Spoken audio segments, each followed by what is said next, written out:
আলবির সাথে আসলে আমি কাজ করেছি 2021 থেকে 21 নাকি 22। তার সাথে আমার প্রথম কাজ ছিল অহনা আর ওকে নিয়ে মফিজের সুন্দরী বউ RTV প্রোডাকশন ছিল। সেই থেকে বেশ কিছু কাজ হয়েছে। লাস্ট প্রোডাকশন আমরা করছি, ওটা এখনো রিলিজ হয় নাই, মনের দখল। ওই নাটকটিতে তিথি ছিল। তারপরে আরও একটা নাটক, দুইটা নাটকে, তিনটা নাটক আমার তিথি এবং আলবি কাজ করেছিল। কিন্তু এই যে আমরা ডিরেক্টর হচ্ছে প্রফেশনাল, আমরা প্রত্যেকটা অনেক আর্টিস্টের সাথে কাজ করি, অনেক হিরোর সাথে কাজ করি, হিরোইনের সাথে কাজ করি। তাদের ব্যক্তিগত সম্পর্ক আসলে আমরা ঘাটতে যাই না, কারণ ব্যক্তিগত তার ব্যাপার। বাসায় তার ফ্যামিলি, তার বাচ্চা, সেটা তার একান্ত পার্সোনাল বিষয়। আবার হলো যায় ইকরা এবং আলবির ইউটিউব, ফেসবুক যেখানে যান, কোনো একটা ভিডিও পাবেন তাদের খারাপ কোনো সম্পর্কের ইঙ্গিত আছে। তো সেই জায়গা থেকে আমি বলবো যে পৃথিবীর কেউ বিশ্বাস করবে না তাদের ভিতরে কখনো কোনো খারাপ সম্পর্ক যাচ্ছে। তা আমিও সেটাই বিশ্বাস করি।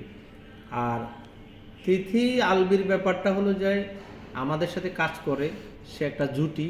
সেই জায়গাতে আমাদের নাটকেরই তো তারা অ্যাক্টিং করতেছে, হিরো হিরোইন জুটি পদা থাকে, সেখানে আমরা সন্দেহের জায়গাটা আসলে তেমন দেখি না। কারণ নায়ক নায়িকাতে এগুলো সারা জীবনে রিয়া শাবনূর দেখছেন, তারপরে আরও জুটি দেখছেন, শাকিল পপি দেখছেন, অনেক জুটি পৃথিবীতে, অনেক জুটি আছে। সালমান খানের কথা বলেন ইন্ডিয়াতে, তো বাংলাদেশে সালমান শাহর ক্ষেত্রে বলেন, সালমান শাহরও বউ ছিল ঘরে। আমার মনে হয় সেম মিলের ব্যাপার তৈরি হয়েছে, যে ওখানে হিরো আত্মহত্যা করছে আর এখানে দেখলো তার ওয়াইফ আত্মহত্যা করছে।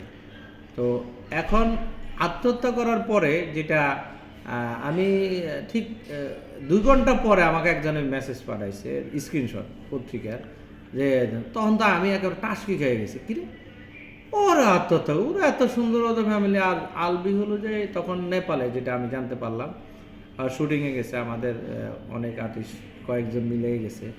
তো আমি চিন্তা করলাম কিরে ও আত্মহত্যা করবে না, এদিকে হলো যে আলবিও নাই। আর আলবি তাদের সাথে যে সম্পর্ক এবং তিথি নিয়ে কাজ হয় সেটা তাদের আমরা জানি না, সে পরে সেই বুঝে। আমি তো ওই জায়গায় যদি আমিও থাকতাম, আমি একটা আতঙ্কে থাকতাম। আর এখানে যদি এখানে সবাই বলতেছে এবং মানে তার জায়গা থেকে সে সবচেয়ে নিকৃষ্ট মানুষ, যেটা পুরো আমাদের ইন্ডাস্ট্রি বলতেছে অথবা মেসেঞ্জার ফেসবুক বলতেছে, কিন্তু এখন পর্যন্ত আইনানুগভাবে তো তাকে দোষারোপ করা হয়নি এবং আইনানুগভাবে সেটা স্বীকৃতি এখনও পায় না। সে যে আসামি, সে খারাপ মানুষ, হ্যাঁ আমি মানলাম সে খারাপ, সব কিছুই পাইছি, কিন্তু দিন শেষে তার ভয়টা, তার সেভটা তো সে করবে। সে হয় মুভের ভয় আছে, কারণ ইদানিং বাংলাদেশে এটার কি বলে, মুভ, তো এটার ভয় তো আছে।